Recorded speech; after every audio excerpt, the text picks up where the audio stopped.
Good evening. I was going to talk a little bit about negative posts on social media. The social media of choice that I will speak about directly is Facebook. There are a couple things that I notice, and I try really hard to filter the negativity on my Facebook, and I try really hard to resist the temptation to get into conflicts with people on Facebook about negative things. There's people that I block from my news feed just so I don't see that negativity, because I believe it's really important what we put into our brains and our minds and our hearts. And I want to also try to help discipline myself to not be tempted to reply in a negative way to somebody else's post. So there's certain things I try to be really careful about. But with this assignment this week, I tried to watch and look for things negative, and a couple things happened. I'm going to tell you two different scenarios. One, I saw one of our servers from the restaurant that my parents have opened had posted about receiving a 4-cent tip. And she posted on her Facebook page, and she just said something like, really, a 4-cent tip? I mean, why even bother? You could have just kept it. I do have a child to feed, blah, blah, blah.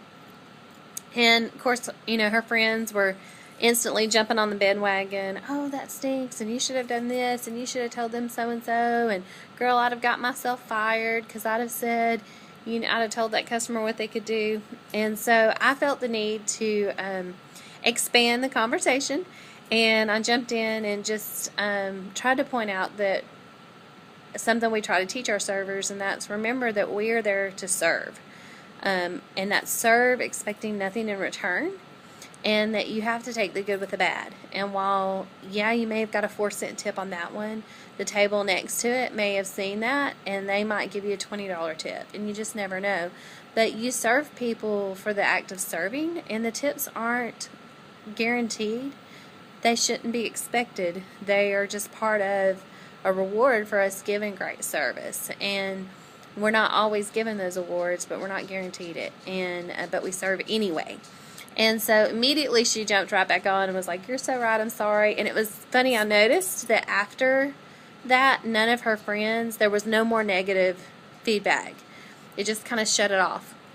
And so I think that that's the power that we have, especially as Christians, and the influence that we can have on other people is by constantly pouring positive on the negative, that it changes it.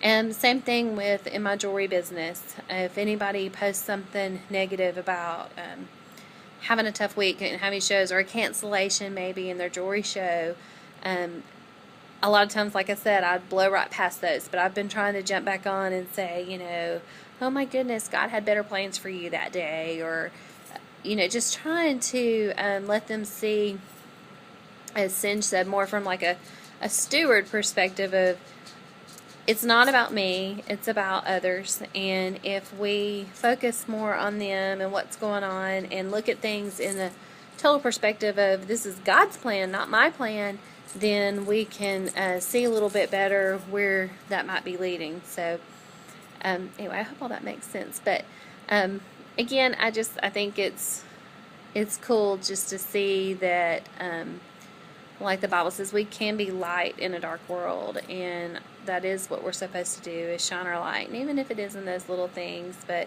so maybe I need to stop rolling out all the negative news feed, and slow down and sometimes pay attention to hear what people might be saying, because they might need a little positive influence, or some encouragement to steer them back in the right direction. Have a great week.